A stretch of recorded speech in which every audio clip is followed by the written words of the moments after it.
the human Jeshua, the early years. March 2014. Beloved one, would you like to hear about my life? I will tell you about my early life 2,000 years ago.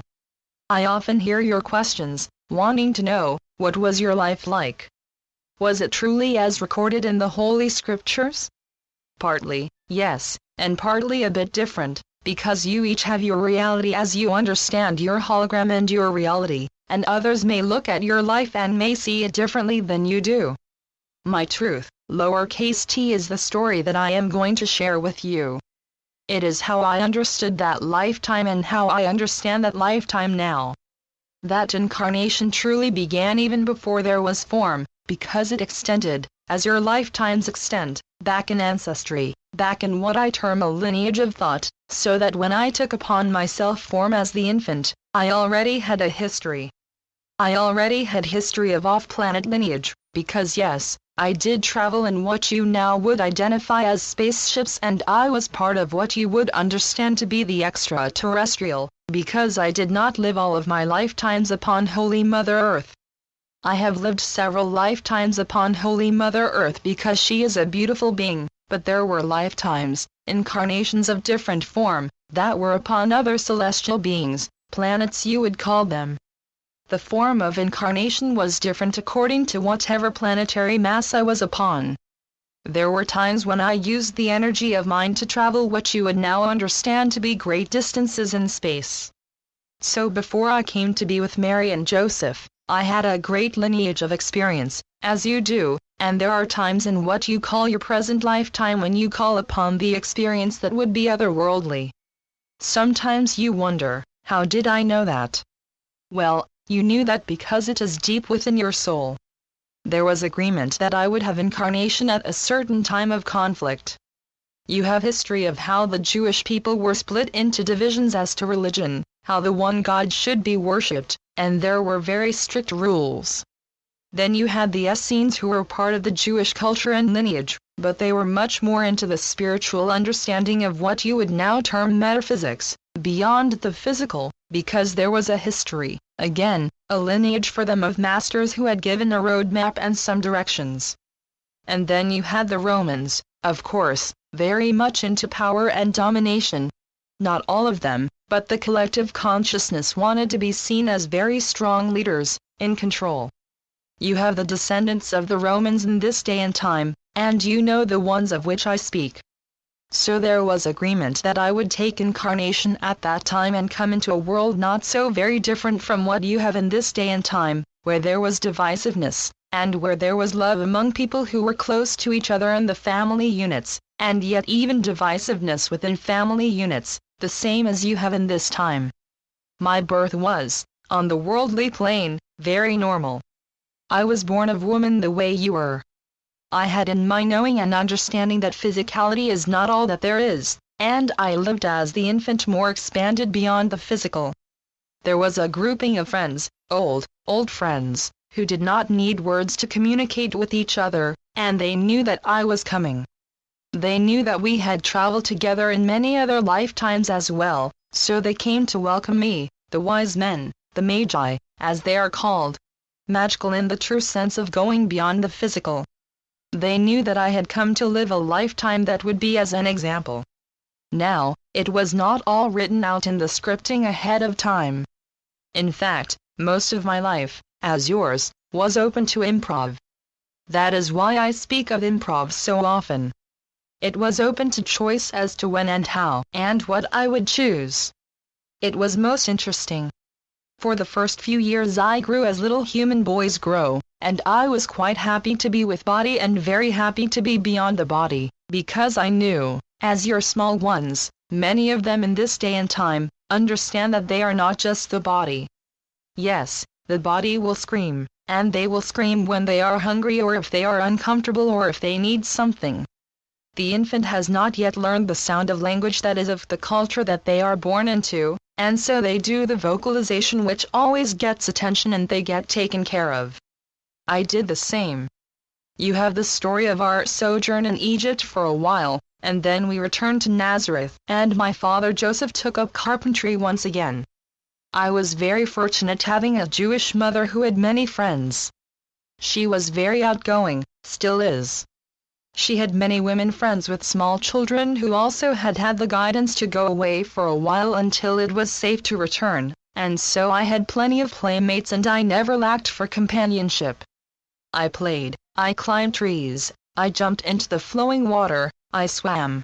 Not as good as my cousin John, because he was 9 months older than I, and also of a different physique, although I grew to be over 6 feet tall. I learned the trade of carpentry from my father Joseph. It was a good trade to know, but I knew that was not my true complete calling. When I was 7 I went to study with my beloved friend and teacher, the one known as Judith, in the Essene grouping which lived at Mount Carmel. She was one of my teachers, but not the only one. How we studied in those days was to read and copy the ancient writings that had been left to us from other centuries of understanding. So dutifully I did the same. I read and copied, and in the copying we were taught to speak the words as we were writing, so that the information went in very deeply, using all of the physical senses. We also were taught to tune into the masters who wrote the manuscripts, masters that I saw to be from a long time ago. Now, of course, they were right there present, because there is no separation. So they were guiding me as well as the physical teachers. There were times when I was very interested in what I was copying and reading. It was like, oh, really? The same as you would feel if you were reading something that had been written centuries before and had been copied by those masters from other masters seemingly, as you understand a lineage of time, linear time. There were exciting things to study, and then there were other things that I just was not interested in, the same as when you go to school and you have certain subjects that get you really excited about, and some others you do just because you have to. I was very interested in certain aspects, one of them being the oneness of all life and knowing at a very deep level that all life is connected by energy and through energy. I knew this as a small child, 3, 4 years of age, when I came across a bird that had been rather short-sighted and had flown into the trunk of a tree rather than landing on a branch. I call him short-sighted. He was a bit knocked out, looked to be dead. My playmate said, "Don't bother with that one. It's dead. Just kick it into the ditch and leave it there." But I felt that there was still life. There is always life. So I picked up the bird and held it in my hand, and I could feel, even though the appearance was of releasement of the body, that this one could be called back, the same as later when there was a calling of Lazarus to come forth out of the tomb. Life in form is always there if there is willingness and the connection of oneness. So I cupped the bird in my hand, and after a while there was a bit of a flutter. The bird looked up at me, and I would say that it smiled and flew away. My playmates were a bit surprised, but they said, "Oh, well, he just knocked himself out, and the warmth of your hand brought him back to life." Belief varies. But he came back, and I do think he smiled. My playmates did not see the smile and they did not really care, because we were in the middle of playing a game with the ball. I wonder where that game originated. Perhaps there was a time back in the lineage when ones, as the master creators that we are, thought to catch a sun and to toss it somewhere and to bring forth a new planetary system. So as a young boy I had plenty of playmates, some of whom were interested in the same things that I was. Others were not.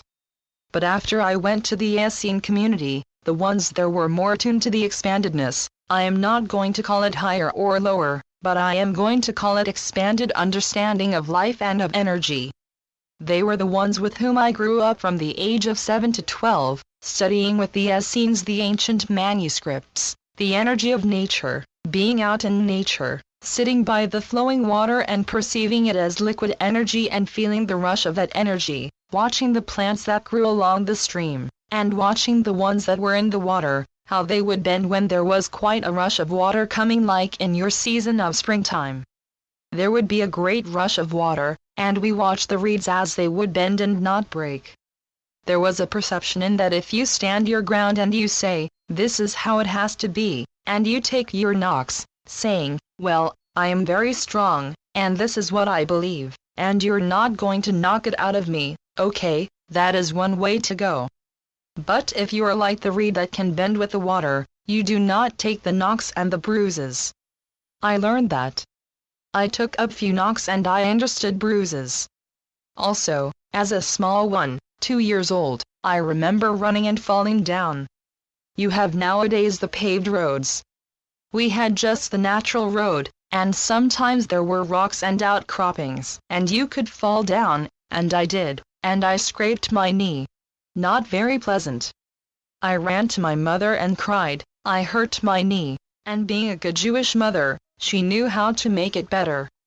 She would put a certain salve on it, but it was not the salve that helped it heal.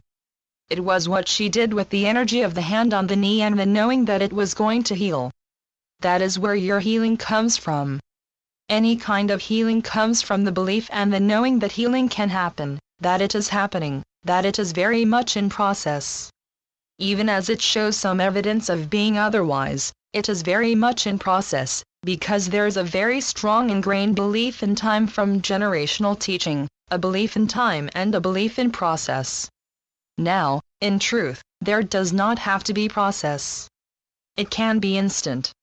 That is why you can have the instantaneous healing that is written about in your scriptures. But there is such a deeply held belief in time and the process of time, from what is called beginning through the middle to the completion, that ones feel that there has to be a process to everything. That is okay, but it can also be speeded up. You can do what you call the fast forward. You do the fast forward when you look forward to the future and you say, I can see myself strong and healthy. I can see myself walking, functioning easily. With any kind of physical challenge you can put yourself forward to a time when you know healing, when you see yourself being whole and being able to do whatever you want to do with no problem of the body. The problem is not there in the future. It is gone, and you can have the healing now. If you ever wonder about healing, or if any of your friends come and ask about healing, have them look forward maybe a year, 2 years, whatever time period they choose, and see themselves whole, and know that they are going to grow into it, that is going to be their reality. Maybe they do not feel it at the present time, but say 3 months, 6 months, any time you choose, there is no judge who says it has to be 2 years, 3 months, 6 days, 10 hours, whatever, just put yourself forward into that time and see yourself whole. At the age of 12, you have the story in your scriptures where we made caravan, my mother and father Joseph and some of the neighbors and friends, and went to the temple in Jerusalem, because I was coming of age, you see. I was 12, becoming a man. So I went and did what you call now my bar mitzvah and became a man. Then I had questions. Well, I mean, after all, here I was a man. I should know all the answers, so I felt I must find out from the ones who knew everything, including all the answers. So I had questions, and I asked, and I got answers. But the answers were not always what I knew to be true. I knew there was something more. But the ones of authority said, no, this is how it is. This is what I've been taught. This is how it is. You think you are a man, but you are just coming into being a man. So I took their answers under advisement and I discussed with them as much as they would discuss. They really were not too interested in knowing anything more than what they already knew, but we had some good discussions. You have the story of how my mother and father searched everywhere for me within the caravan as they were heading home. I was still in discussions. They came back for me, and I said unto them, did you not know that I have to be about my father's business? In other words, I have to find out all I can from the ones who supposedly know. I have to be here. Now that I am a man, I have to know the answers. And they said, okay, but tell us first if you are going to stay longer, as most parents would say. You see, in some ways it was a very normal upbringing, and I was very, very lucky to have Mary as my mother, a great Jewish mother. She knew all of the laws of Jewish culture, and she also knew the metaphysical, as did my father, Joseph. Then it was time for me to study abroad. I had studied with the Essene community at Mount Carmel, and I had visited with the masters at Qumran and read the manuscripts there.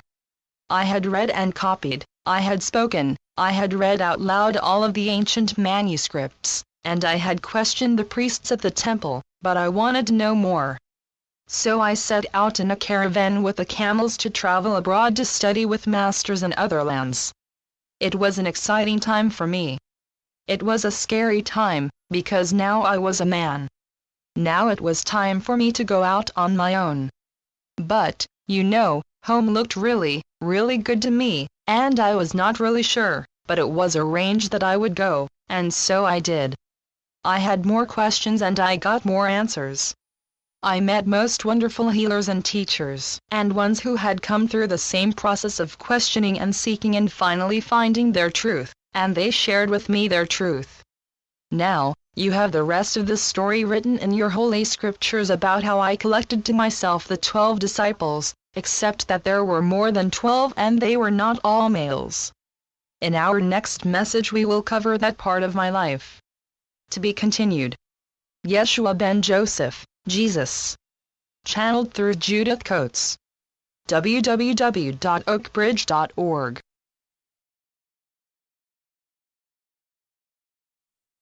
My disciples, then and now. May 2014. Beloved one, I will continue with my life story. It was most enjoyable to have some time with Miriam, before I began to know the guidance to teach, to share. I did not just come back from India and Tibet and begin my ministry. There were some years there where I had the family life. That is not recorded in your Bible. The Bible skips over quite a bit.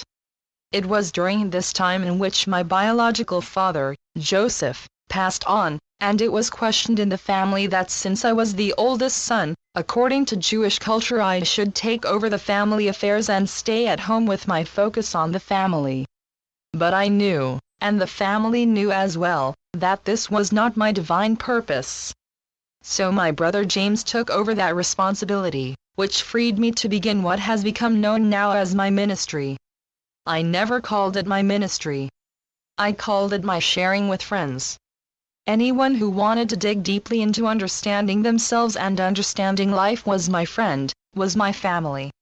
There was a certain energy about me that called to friends to be with me, and this has been recorded as choosing my disciples. Now, in truth, I did not choose my disciples. They chose me. They felt an energy.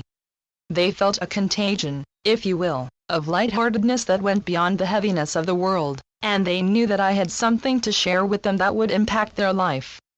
So they wanted to be with me, the same as you feel with certain friends. You want to be with them because they are of like mind, they are of like heart, and they laugh at the same things you laugh at. They question the same things you question, and there is an easiness of family, if you will, a higher family than just the biological family. You make trek to be with ones of like mind, and to be able to laugh and to joke and to ask questions, the deep questions that perhaps the other friends are not interested in. Ones were choosing to be with me, and you have a listing of the 12 disciples. Now, I have shared with you before and I will share with you again that there were more than 12, and they were not all men. There were many women who wanted to learn of what I had discerned. As you have come to understand, your Bible is a good record book, but it does not tell the whole story. There were actually more women disciples than men. I won't call them disciples. They were friends. So as I have said, I did not choose the disciples. They chose me.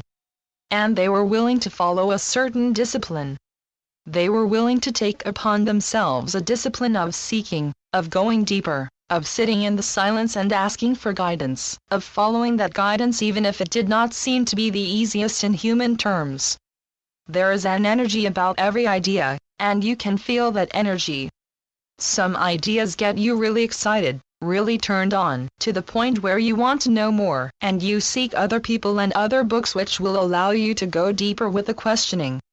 It leads you to a place of freedom. It leads you to the place where you know who you truly are. Once you reach that place where you catch hold of that knowing, you are free. That is what you are seeking. You are seeking to know your freedom. You are seeking to know that you do not have to be dictated to by the world and by the body and by the culture and the generational teaching.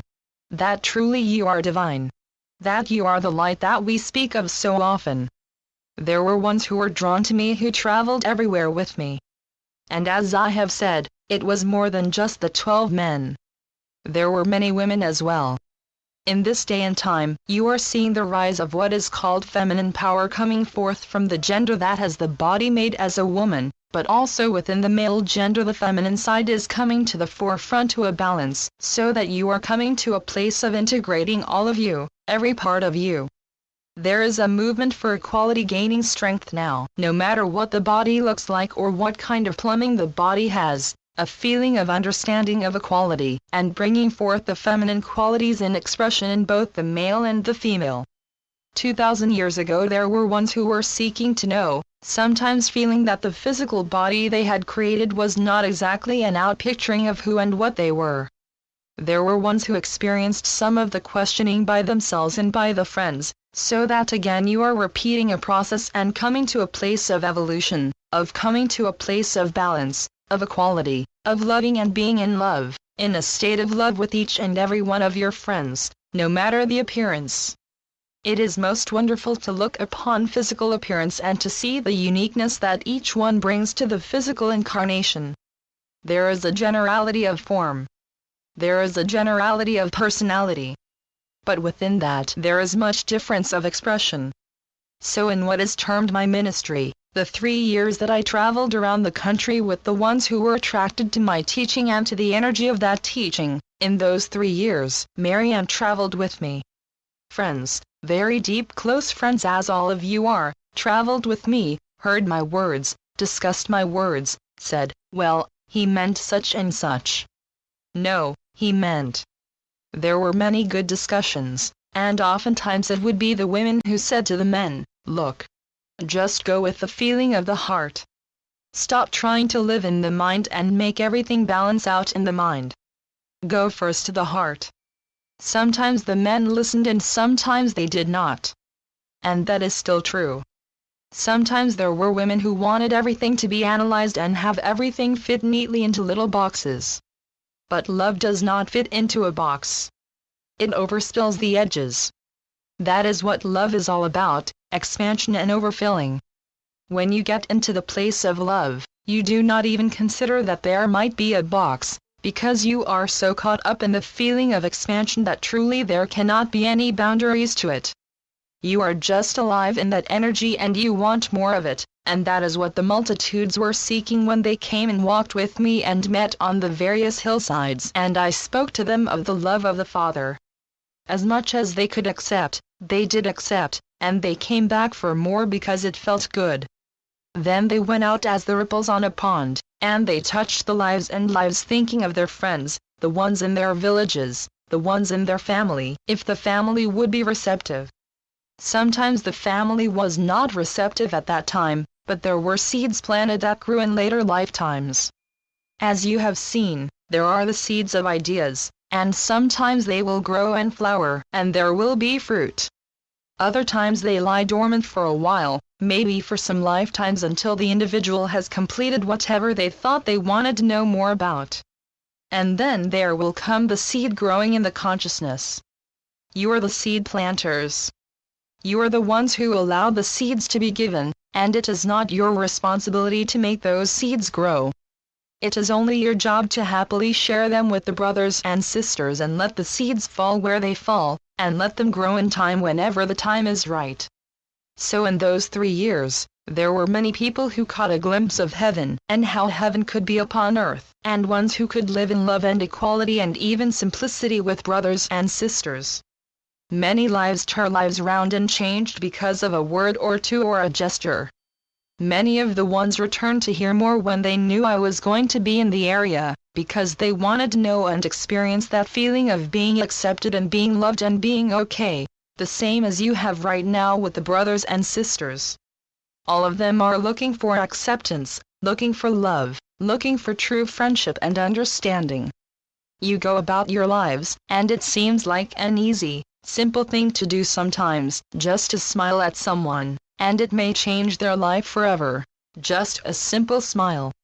You say, well, that doesn't cost much.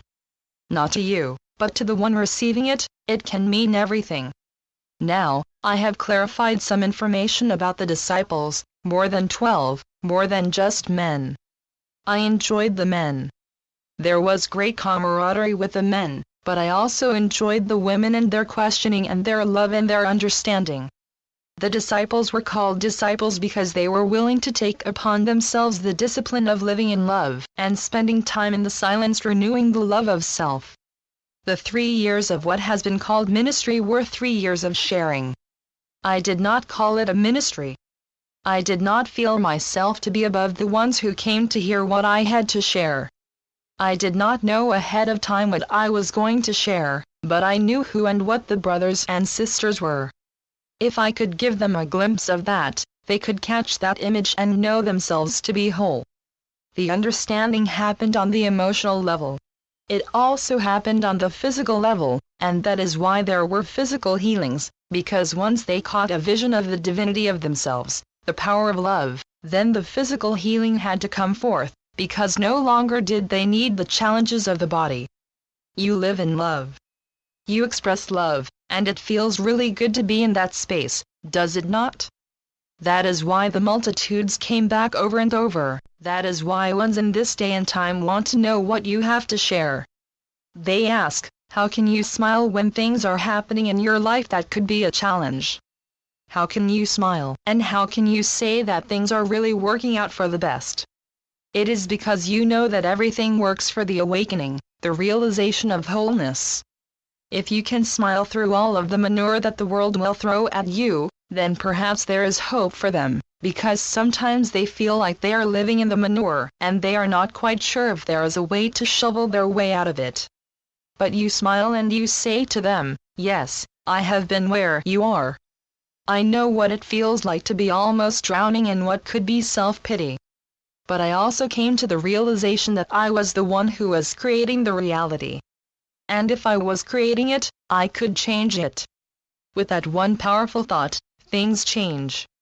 They have to, because you are the extension of the one creator.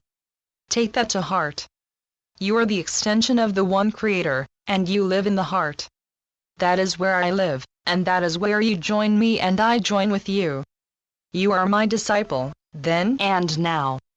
So be it. Yeshua ben Joseph, Jesus. Channeled through Judith Coates. www.oakbridge.org. After the Resurrection, Gaul. June 2014. Beloved one, I will continue with my life story. What I share with you is how I viewed my life. There may be others who will say, but that's not what I've heard, and that is okay. I would not stand in front of someone and tell them that they are wrong. I only tell you what I remember and how I experienced it. After the crucifixion and on the day of resurrection when I came out of the tomb and was in my radiance, more than I had expected that I would be, I had to adjust the light frequency so that ones could see me and behold me as the human being they had known. You have the story in your holy writings about my joining 2 men walking on the road to Emmaus, and I was asking them, what's the news? What's been going on? They told me that a great teacher, a rabbi, had been crucified along with 2 others on the day before.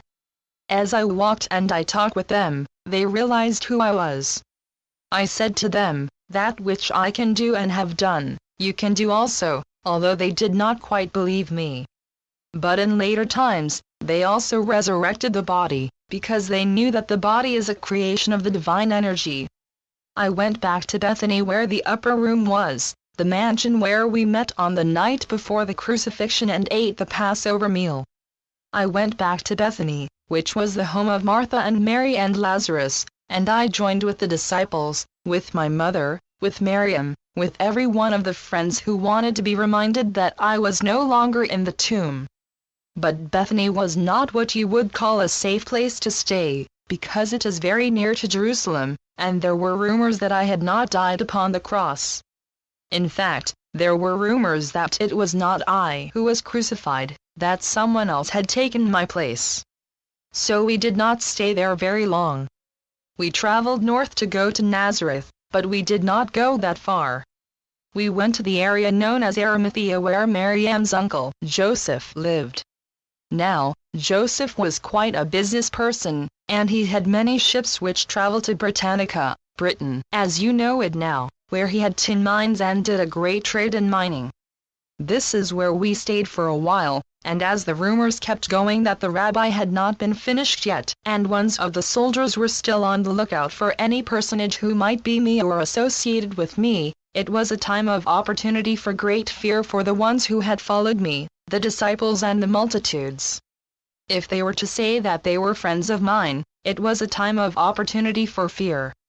So there were many who were keeping quiet, and there was a quiet search for anything that would be unusual. The soldiers were out, so we knew that we needed to be quiet about where we were. We also knew that in time we would probably need to leave the area. There was guidance that said, "You will travel and meet other ones in other lands." Maryam agreed, and the two children who had been born in the time in between my return from India and Tibet and before I began the ministry were quite adventurous, so they were okay with it as well. Now, Joseph of Arimathea had several ships, great ships which could transport the minerals that he was mining. They were sailing ships at that time using the power of the wind, not the technology that you have nowadays, and he said, "You may use one of my ships. I have a ship that is going to Britain very soon, and if you and Maryam and Benjamin and Sarah want to go on that ship, I will arrange it for you." So he did, and I knew that it would be the safest course, the quietest course, that which would not disrupt the ongoing activities of the multitudes who had been so enthralled with my message and with the disciples. So I thought, if I leave, then they can get back to what they remember of the teachings and lead a more quiet life. All of the rumors will die down. So in time we went to what was known then as the seaport of Joppa. As you know, all of the towns and geography have changed names down through the ages, and so what was the small but very active seaport of Joppa has become part of what is now your Tel Aviv. Tel Aviv has had a great population influx, and it has incorporated or taken in quite a bit of the countryside that used to be smaller towns and a small seaport, but a very busy one, and that is where Joseph of Arimathea had his fleet of 4 large sailboats, as you would call them, although they did not really look like the sailboats that you understand in this day and time, because they had the great tall masts of sails. And so we went on board, Maryam and Benjamin and Sarah and I. My mother wanted to come, and she did come, but later. She came later and joined us. We had quite an adventure, because we were sailing to certain islands, certain seaports, as the men on the sailing ship would need to take on supplies. We were to be quiet while they went to the various seaports, because it was not to be published that we were on board. We went first to Cyprus where the men picked up some supplies, and then we started out on the great journey to the next location where we would be stopping. But we were blown off course by a spring storm. This happened several times, so that there came a time when there was not enough of the food supplies on board. They had hoped to stop at another one of the seaports, but we went farther to the south than expected. The men were quite concerned.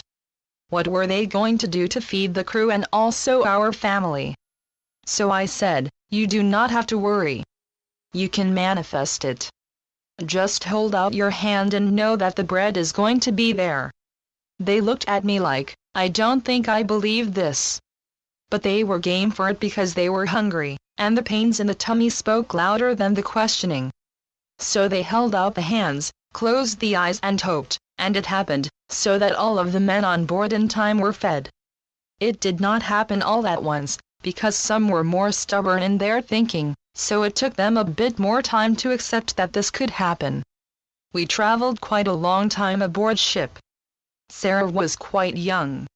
Benjamin was of an age where he was quite interested in how the sails worked and how the ship would be steered, and how everything about sailing would be happening.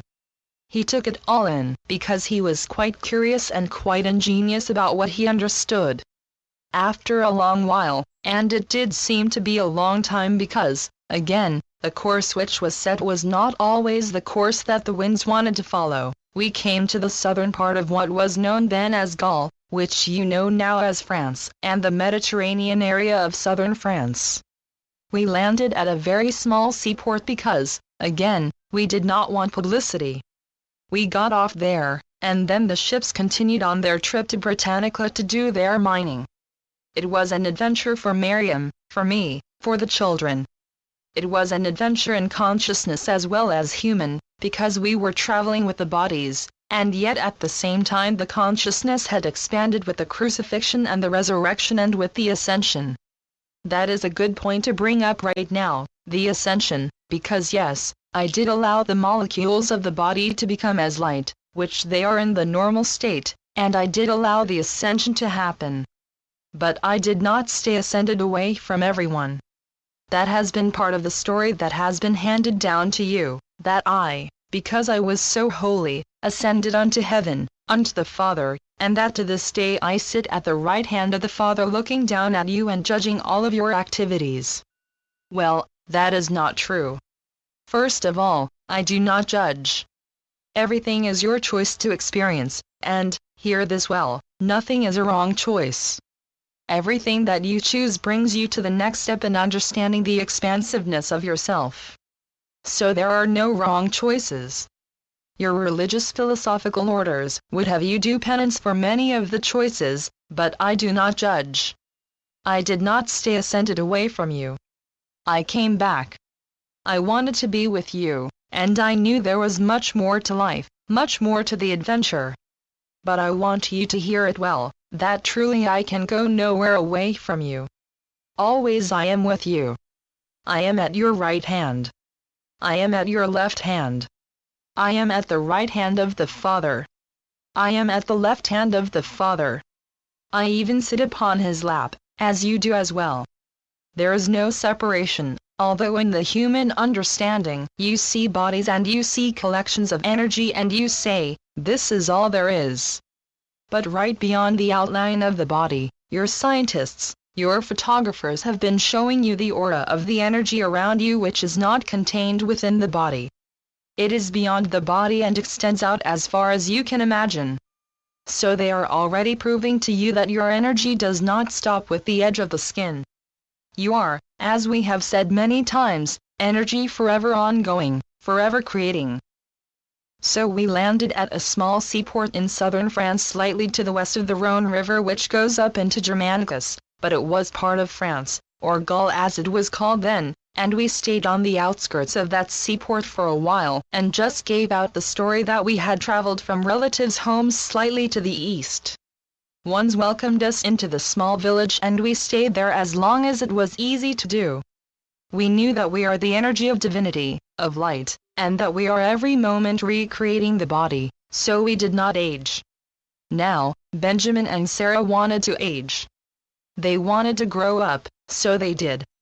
But Miriam and I liked being in the prime of life, and so we just continued in what you would now call your 30s and 40s, very healthy and strong, enjoying life. When it became noticeable that we were not aging like the other ones in the village, we said that we had relatives that we had to go visit in other parts of Gaul or Germanicus or any of the other areas. This was done over time. It was not immediate, but as time would progress and as it became a little more noticeable, we would move on. There were other biological children who were born to us, because we loved each other and because we wanted to be creative, as you have done in your lives. We had the biological children, but we also had ones of the village that if the parents had been deceased for some reason or other, we took them into our household, so we had quite a family after a while, and we watched them grow up and play with each other, and fight with each other and show their personalities.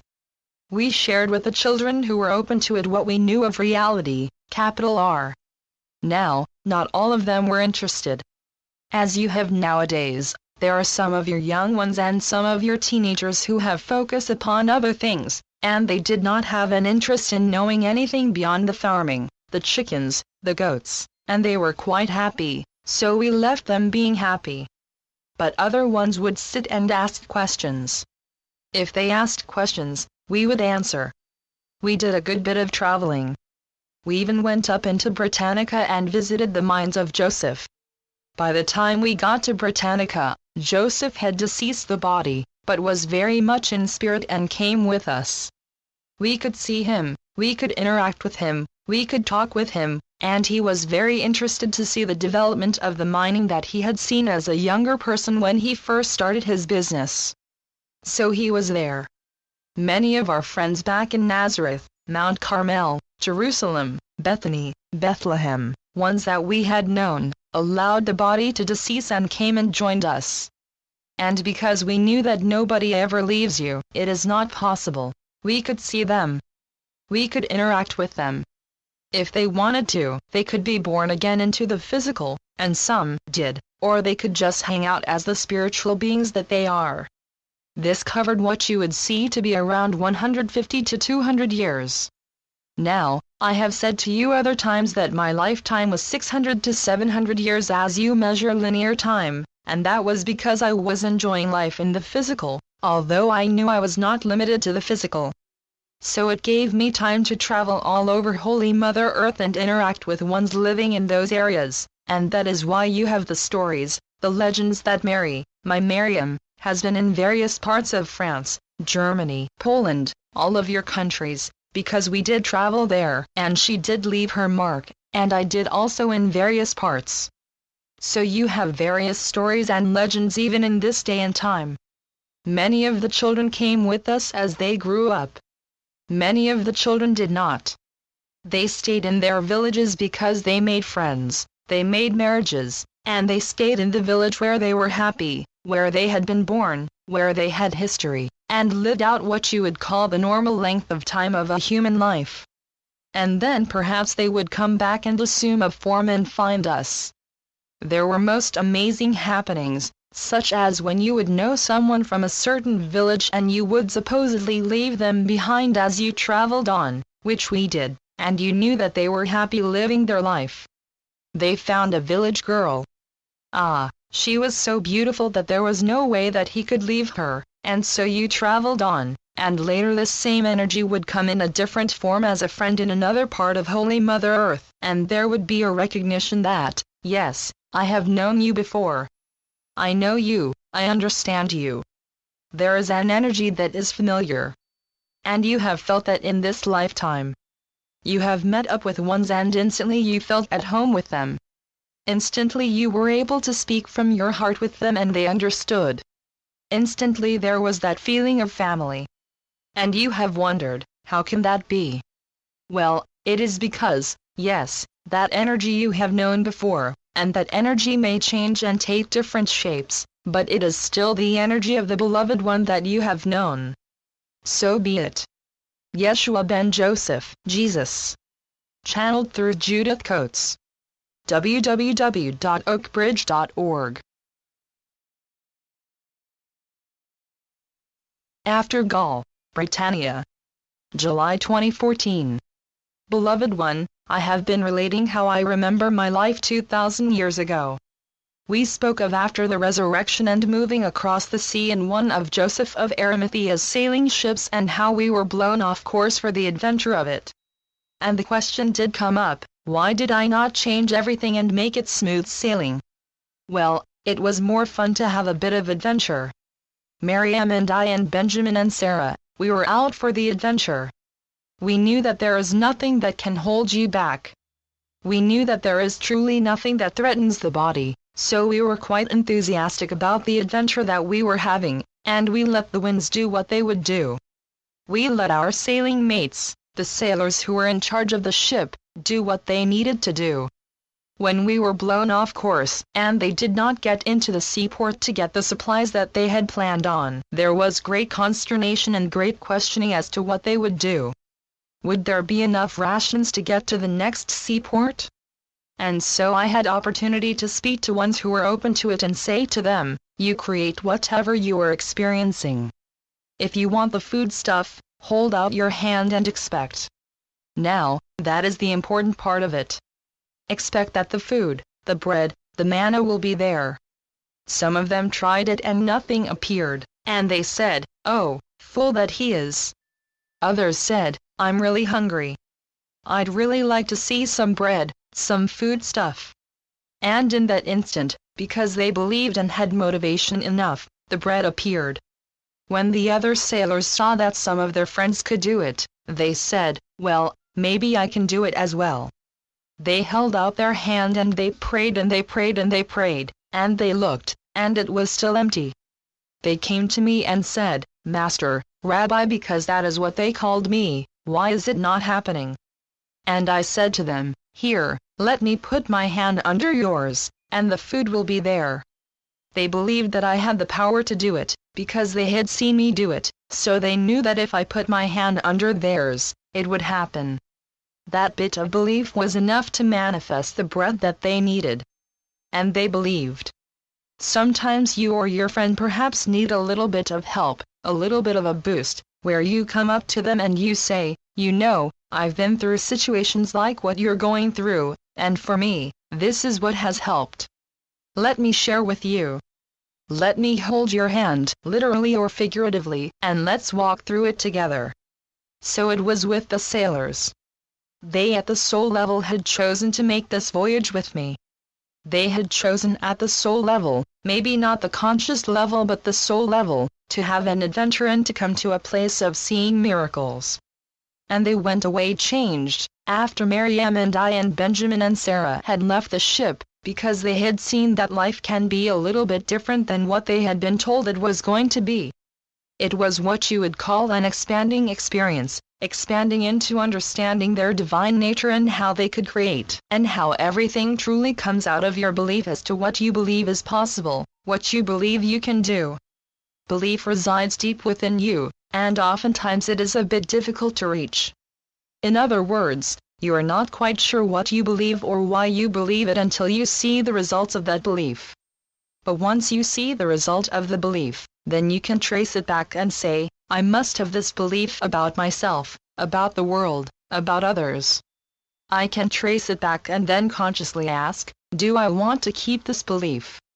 If it serves you, you will keep it until it does not serve you, until you want to change it, or not. There is no one and no thing that dictates your life except you, and that is very freeing after you once let go of the old teachings. Now, all of the old teachings have been given to you, generational teachings I call them, down through the generations. This is what my family has always believed. This is how we have always lived. This is the belief that we have always held. And that is okay as far as it goes, but if it does not go far enough, you are free to choose anew. And that is what Miriam and I did. We chose to have a new life in a new land. We landed in the southern part of Gaul, what is now called France. We lived in a small village for a while and we were quite happy. We were accepted by the ones who lived there as we learned their language and their ways, and it did not take us long to learn. They were welcoming, because we wanted to be welcomed. We did not go in with certain attitude that we were better than they or that we knew more than they did, because these were simple villagers, and we remembered growing up in a village. We remembered how it felt to be part of a family and to be part of a village where everyone was family, and so we took that understanding and applied it to the new friends we made. We lived amongst them for as long as was comfortable, but when it came to the place where they were aging and we still seemed to be in the prime of life, in our 30s perhaps, late 20s, early 30s, somewhere in there, we would move on. We would have relatives that we had to go visit. Now, we did not actually have relatives in the usual sense, but as everyone is joined in divine nature, we did have relatives, and so we would travel to another village some ways away and stay there for some years. Ones have asked about our children. We did have the biological children, and I know that for some who have been brought up to believe that I was the very Son of God, which I am and you are, divine nature, the Christ nature, for some to believe that I knew woman would be unacceptable. But I did know Miriam, and I enjoyed knowing Miriam, and so there were biological children of our own, but more than that, there were oftentimes in the villages the ones whose mothers had the children without. Well, there was a father in the beginning, but he might not have stayed around for one reason or another, and so we would take in the ones who were homeless, because we always had a home to provide for other ones. We were happy to do this. It enriched our lives, as you have seen with friends of yours who have done this. And so we passed the time in Gaul traveling northward, traveling into the country you now know as Germany, and again assimilating the habits and language of the small villages which were there. We knew that we were not limited by any geographical area and not limited by any friendship that we wanted to make. We were oftentimes taken in by the ones you would now call gypsies, the ones who were very easy with life and did not have to be rooted in a certain place, and they would travel different places for the adventure of it. They did not have to be in a certain village and to stay there all of their lives. In fact, that was not what they wanted to do. They wanted to see, experience, feel different things, and so they did, and we joined them oftentimes and traveled throughout the countries of what you now call Europe. It was a fun time.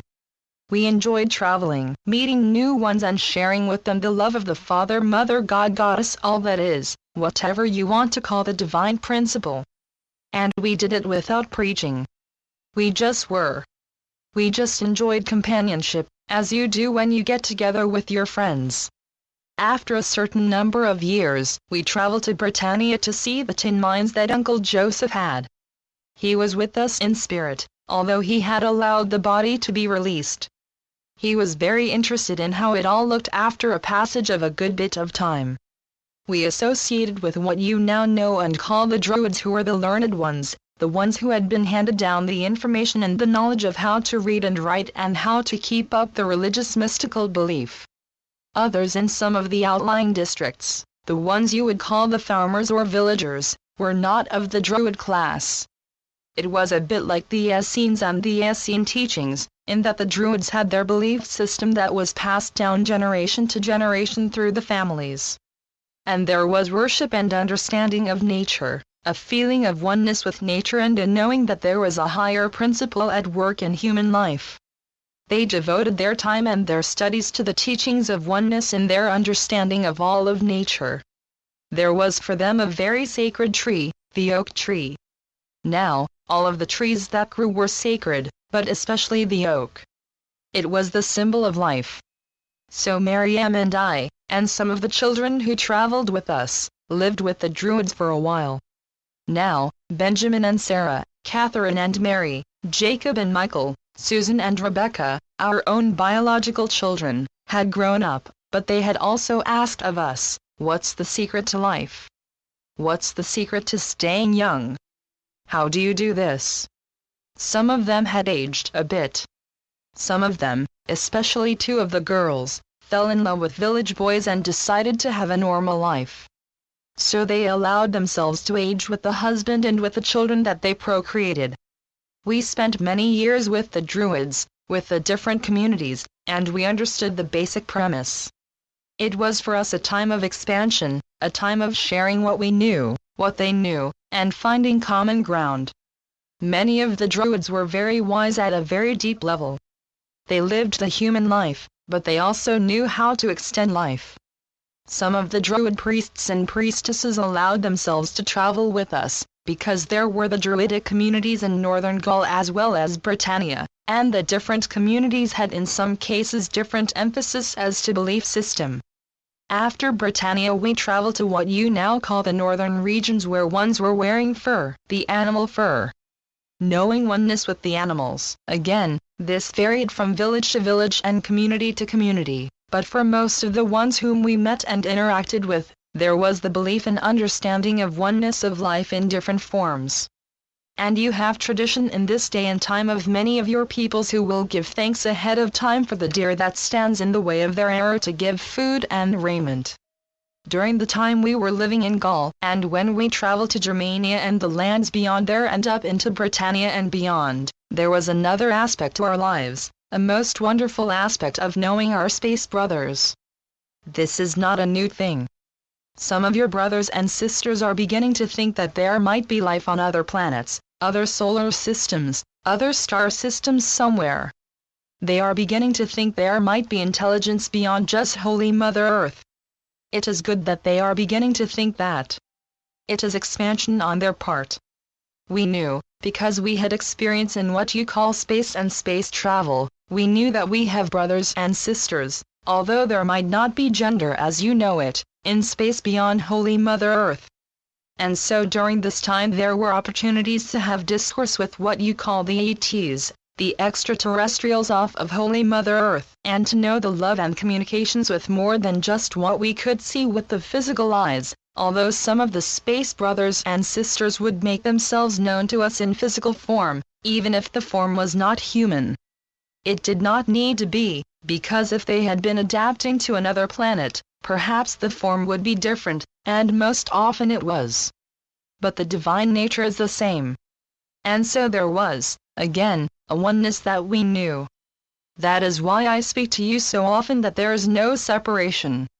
There is only oneness with all life in any form anywhere. And any of the different forms are not to be feared. They are not to be threatening. If a form comes to you, if you want to invite a form from another solar system, an ET, and if you believe that this can be, it will be for you. It may be at first a bit of a surprise, but then very quickly you will take the deep breath and you will say, "Welcome, brother or sister, welcome, welcome," 2 words, and you will be most happy to share in a knowing that you have come and they have come from the same divine nature. Now, I know that expands the usual belief system held at this time, but you are ready for it, you are asking for it, you are wanting to know, what more is there to me as the divine nature? And so as you ask the question, the answer will be given. It will come to you. And when it comes to you, it is not something to be feared. It is something to be welcomed. So there were times, instances when we had communication with what you call the space brothers and sisters. That is leading up to my telling you that even now I am commander of a spaceship. I have a name that ones have assigned to me, I did not choose it, but it has been assigned to me. Human beings love to categorize everything, put things into categories and label them so that it is easier to deal with them, understand them, and to itemize these categories from time to time. And so I have been given the name of Sananda as the spaceship commander. Now, that is not my only name and that is not the only spaceship that I command, but I will leave it at that for the time being. Later, if there is interest, we will talk about the spaceships. Miriam and I spent what you would see as the next 200 years traveling as it was warranted to the different countries and being one with the villagers, the people, the forms that we met. Not only the ones that are of human form, but some of the ones that were still extant in those days that are now part of legend, such as your unicorns. Did they exist? Yes, of course, they existed. All of the forms of what you call the different combination of human and animal, if you have legend about it, it existed. It was here at some time, at some point. And so we had experience with many different forms. It does expand the mind a bit, does it not? And it did for us. We knew that it was possible. We knew that we were calling forth the legends, the same as you have called them forth. We will continue the story the next time we meet. I am hoping that you are finding it interesting. It was definitely a very interesting period of time for Miriam and me. So be it. Yeshua ben Joseph, Jesus. In expression through Judith. www.oakbridge.org. Into the New World. August 2014. Beloved one, now we shall continue with the story or history of my lifetime after the resurrection. We have spoken earlier of the sea adventure. We have spoken of being in Gaul. We have spoken of visiting with the gypsies in Germania. We have spoken of going to Britannia. And we have spoken of the spaceships. There were times, intervals when I knew the spaceships, and I was, and am commander of some of the spaceships. So I knew the wholeness of the universe. I knew the wholeness of Holy Mother Earth. In other words, I had seen her from what you would call afar, and I had seen her as I walked and felt the energy of Holy Mother Earth beneath my feet. I advise you quite often to go out in your grass, in nature, to take off the sandals and to walk barefoot in the grass, in nature, even upon the stones and the rocks, and to feel the energy of Holy Mother Earth. She is a living, breathing being that you have brought forth in your reality to play upon. Miriam and I and some of the children, some of the ones that we took in under our wings as the adopted ones of the village who perhaps did not have the mother and father to look after them, traveled throughout all of the known land of Holy Mother Earth. We traveled to the far east and talked with the ones who lived in the villages. Oftentimes you will find ones who are on the same path as you when you go to the villages.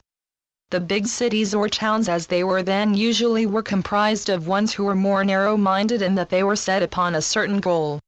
But in the villages, in places where there was the farming and where there were the animals to raise, the ones living there closer to nature, were very friendly, very open to discussing ideas of the stars, of the phases of the moon. Not so determined to bring narrow focus to their reality as you have in this day and time in your cities. So we traveled sometimes far distances, sometimes only a short distance. And as I have shared with you, we would stay in certain villages for a while until it became apparent that we were not aging quite as fast as the villagers, and then we would make a reason to travel on. These were very happy times. These were very freeing times to be one with my friends, and everywhere I went, I met friends. There was never anyone who was not my friend. And this is true for you. As you meet one-on-one with a person, you do not meet what seems to be a stranger. Now, as you look to the collective and there are certain groupings, you can feel in the worldview that there are ones who are strangers who are perhaps not believing the same as you do, ones who could be called enemies.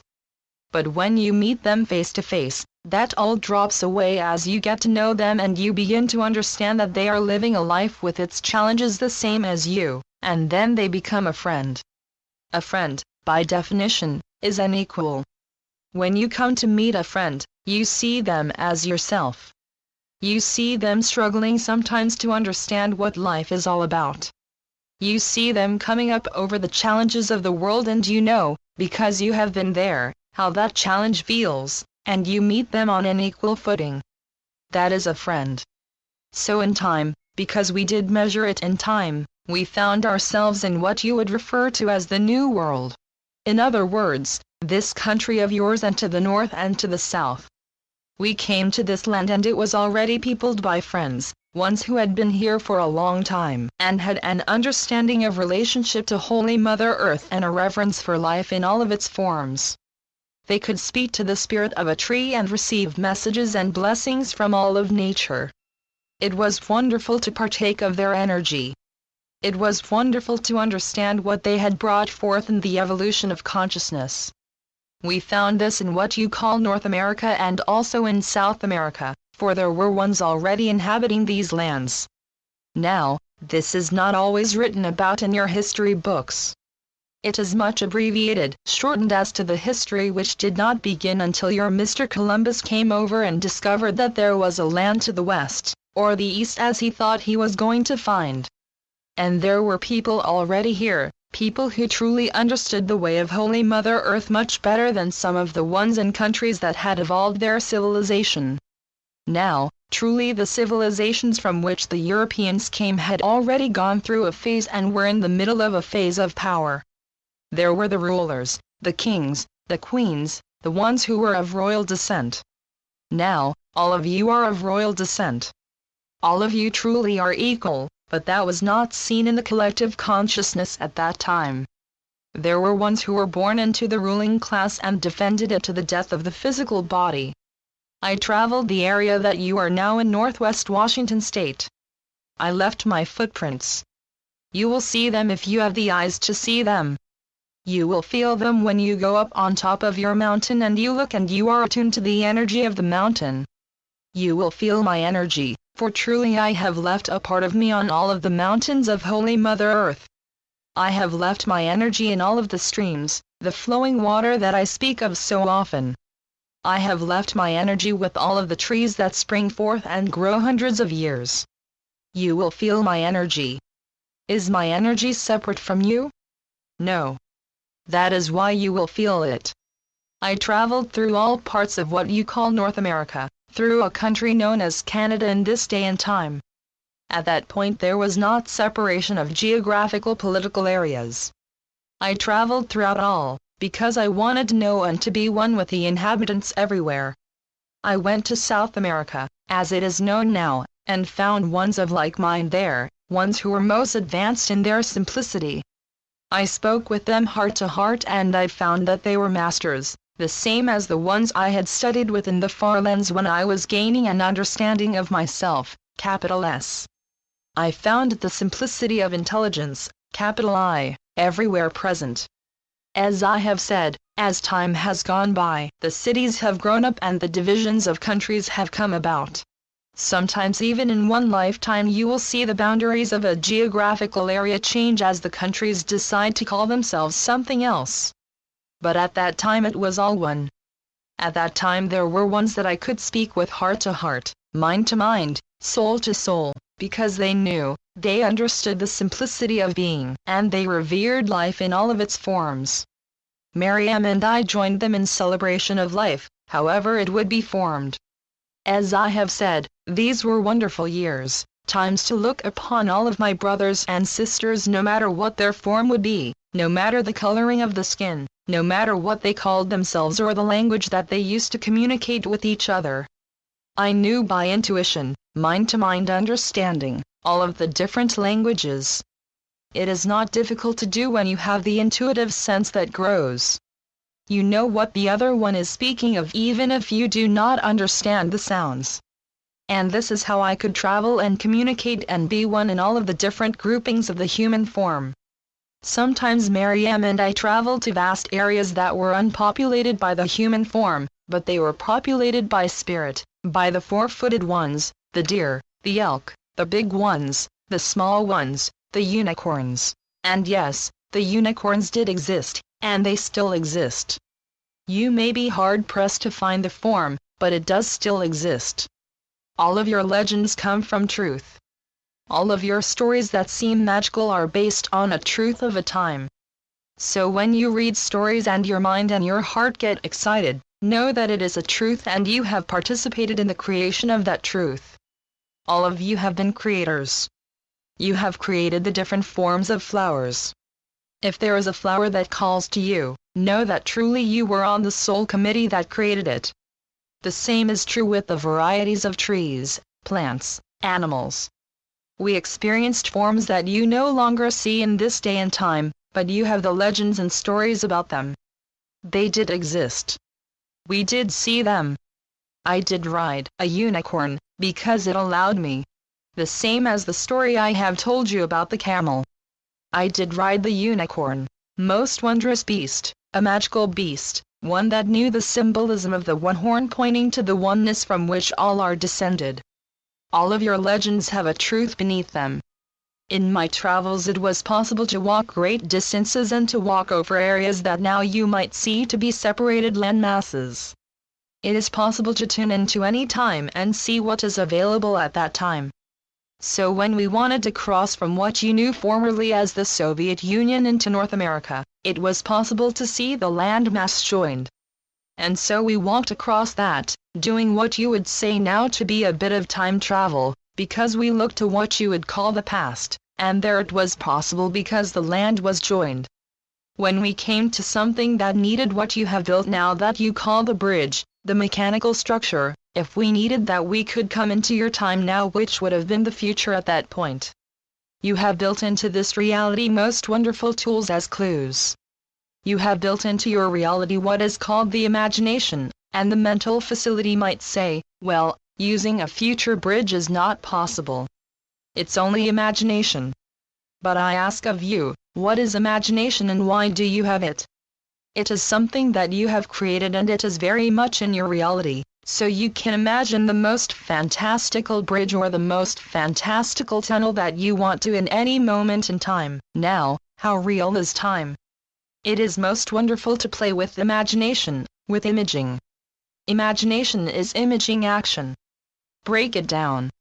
Imaging in action, imagination. It is a wondrous tool.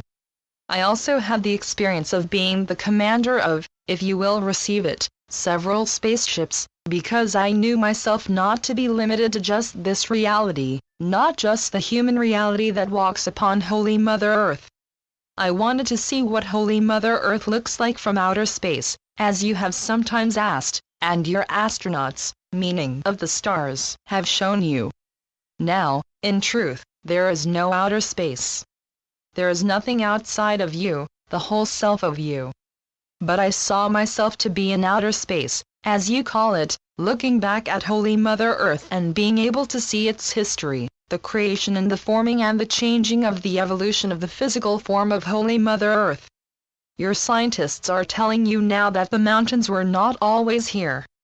They have been pushed up some millions of years ago as you measure years and time, and so I wanted to see how it looked before this formation. And as I asked the question, the answer was given, the same as it will be for you as you trust that which you receive. As you trust that which you see, you believe it. Then it will be a reality for you. Even as you read these words, you are on a spaceship. You are already out there. As you read these words, there is a part of you that envisions, how would it feel? And your adventurers, your astronauts have brought you pictures. They have gone where you dreamt to be in other lifetimes, where they have dreamt to be in other lifetimes, and they have brought their experience into this reality to share with you. And when someone shares with you a vision such as that, it becomes yours. When you partake of a vision that someone shares with you, it goes into your consciousness and it becomes yours.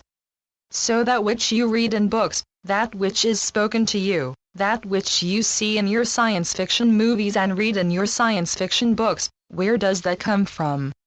It comes from you, and it is in your consciousness. Even if you feel you are just discovering it as you turn the page or as the movie evolves, it is in your consciousness and you own it. It becomes part of you. That is why there are so many Trekkies. You are all making trek into outer space, and even more than that, into inner space. As Mariam and I traveled over the long period of time, we interacted with you. You knew me in those years. No matter where you felt yourself to be, what country, what area you were living in, we interacted. This is not the first lifetime that you have sought me. It is not the first lifetime that we have spoken. It is not the first lifetime that we have bantered back and forth with the expanded reality and with the questions. Always it has been fun, and the joy will continue. So be it. Yeshua ben Joseph, Jesus. Channeled through Judith Coates. www.oakbridge.org. The Ascension. September 2014. Beloved one, I have been telling you my story, my adventures after the resurrection. Now we will talk about the Ascension. Truly in your holy scriptures you have an account, a very short, abbreviated account, of my ascension before some of the disciples and some of the ones who were following me. It is a very short account, and it says that I ascended into heaven in a great light, and I did.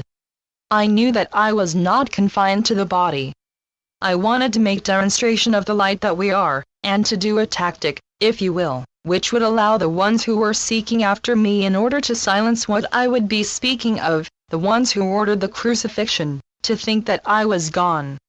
There was a rumor that had gone out that I was still activating a body and I was still teaching, and there were ones who wanted to find me who pursued the disciples and the friends and were harassing them to learn where I was, because if they had not silenced me in the way that they thought would silence me, they wanted to find me again and do a better job of it.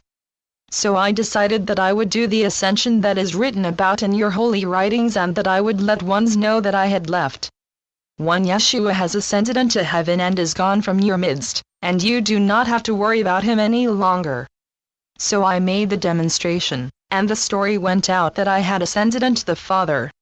Now, we have talked about the sea voyage to Gaul, going into what you now call Germany, going to Britain, going into the colder northern regions and walking across the landmass into what you have called the New World, into North America, and then to South America as well, to visit with the people there and to find the commonality of human experience and oneness, no matter what geographical location we were in.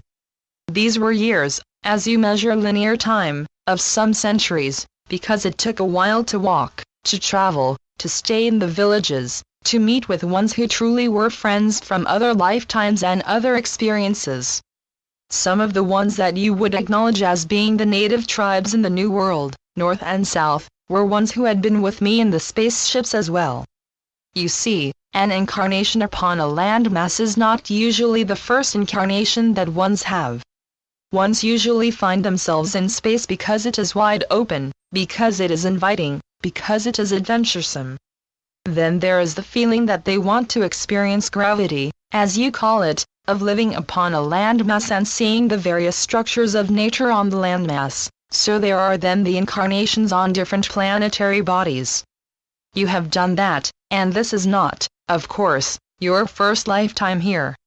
It is not your first lifetime ever, because you are the extension of the one Creator and you are creative, and so therefore you have asked, what more is there to experience?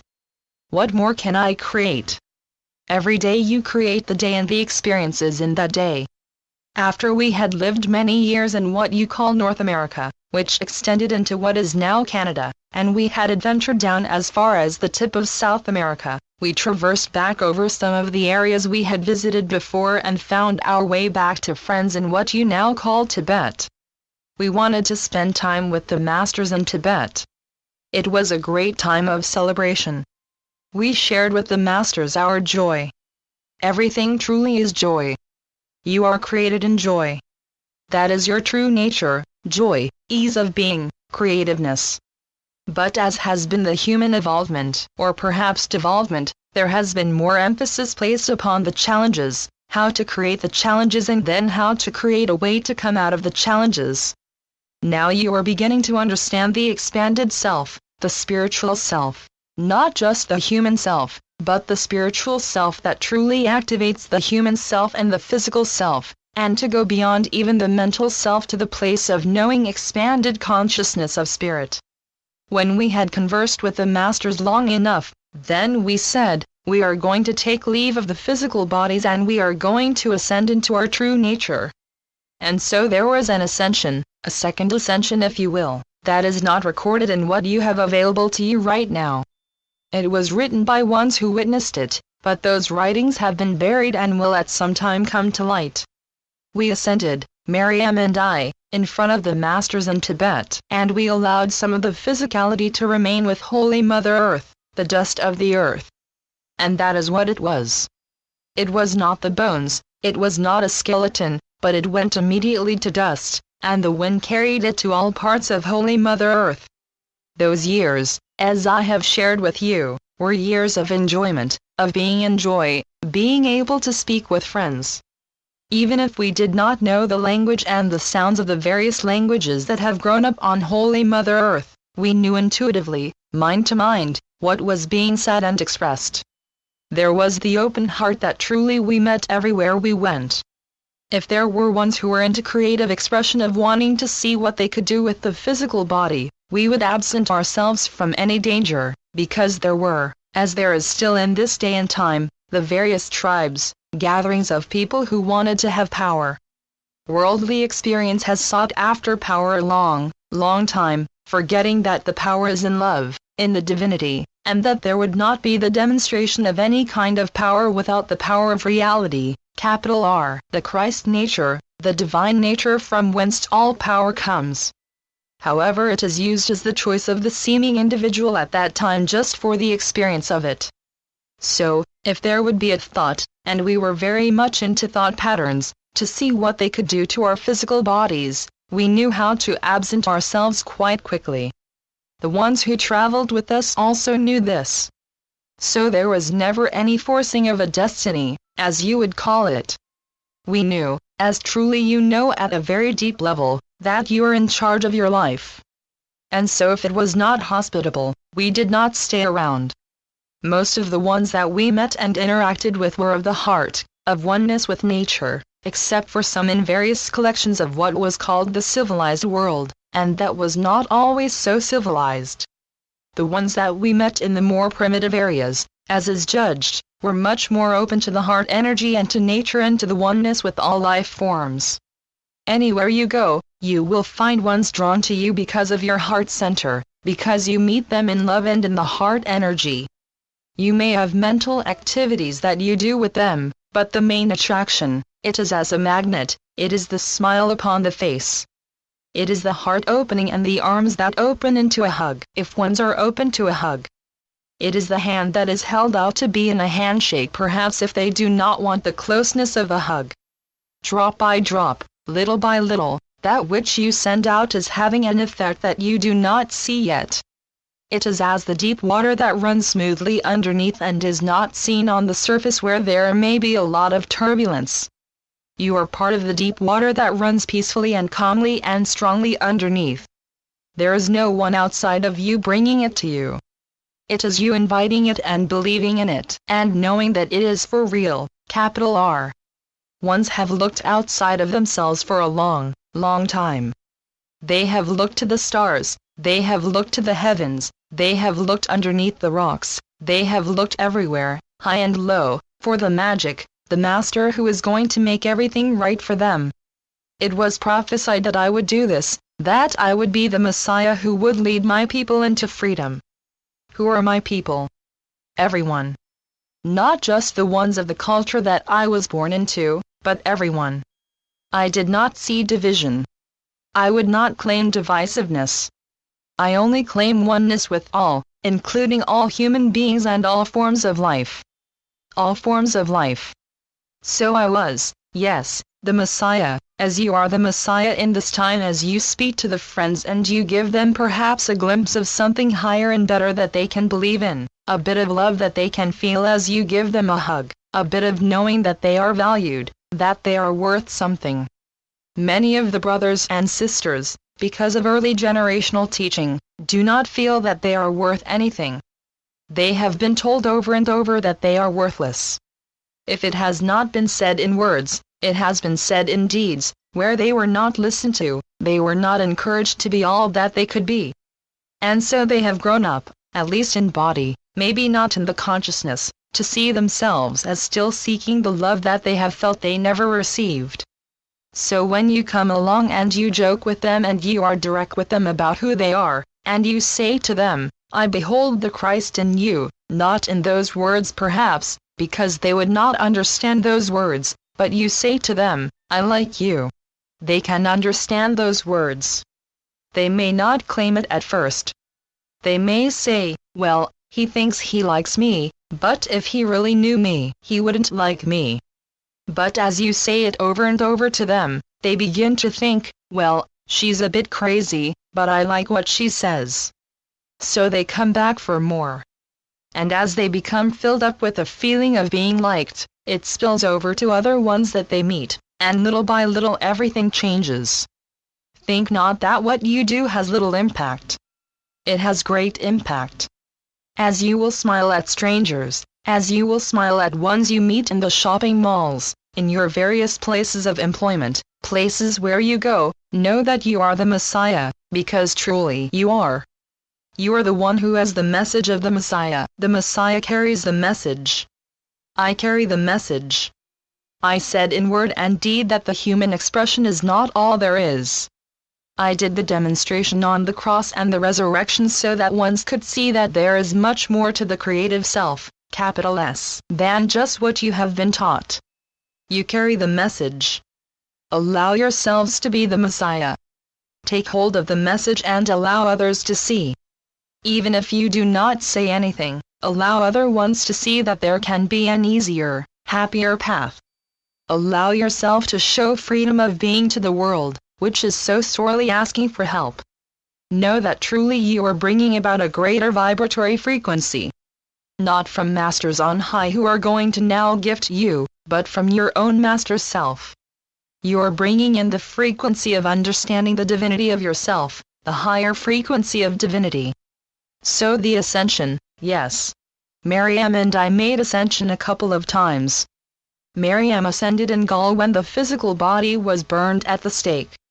We ascended many times in our understanding of knowing the divinity of ourselves, the same as you are doing. Every day you ascend in consciousness as you perhaps read a sentence or two, and all of a sudden the light bulb comes on and you think, oh, that's what that means, and you come up higher in your understanding of your own message, and you are your own Messiah. Know that truly the ascension in physicality is not the be-all and end-all. It is not the thing that crowns you with your spirituality. You are already spiritual. Otherwise you would not be here doing what you are doing. You would not be having human experience if you were not already spiritual. The ascension that is most important is the ascension in consciousness, the ascension of knowing the heart level, the heart vibration frequency that goes out and attracts unto itself the like frequency, similar frequency, completely equal frequency. That is the ascension that is important, and you can do that every day. You do that every day as you spend time in meditation, however you do your meditation, as you contemplate, well, here I am in another day. I wonder what this day is going to hold. I can't wait to get out and run my feet in the grass outside. I can't wait to get out and look for snails and see if they're still here. I can't wait to meet my friends and to have coffee with them. I can't wait to get out and talk with the friends about this new book I've been reading and the ideas in this book. These ideas are really enlivening. They make my life alive. They make my life joyous. I really get caught up in the heart energy. That is the ascension that is important, the ascension in consciousness, awareness of all life. Anyone, truly, if they want to, can do the physical ascension, but I will share with you that the physical ascension comes after the spiritual ascension. I understand, I see, I feel, I know. And then if it be a choice, you can do the physical ascension. Allow yourselves in every day to wake up and ascend, to wake up and ascend out of the bed, that is your first ascension. And I know that sometimes when you get up it is a bit of a drag, but it is an ascension, and it is the beginning of that day. And then ascend in ideas, and play with those ideas in higher awareness of all life, of all being. Abide in the heart of love and true understanding. Then you are the Messiah with a message. You have ascended. So be it. Yeshua ben Joseph, Jesus. Channeled through Judith Coates. www.oakbridge.org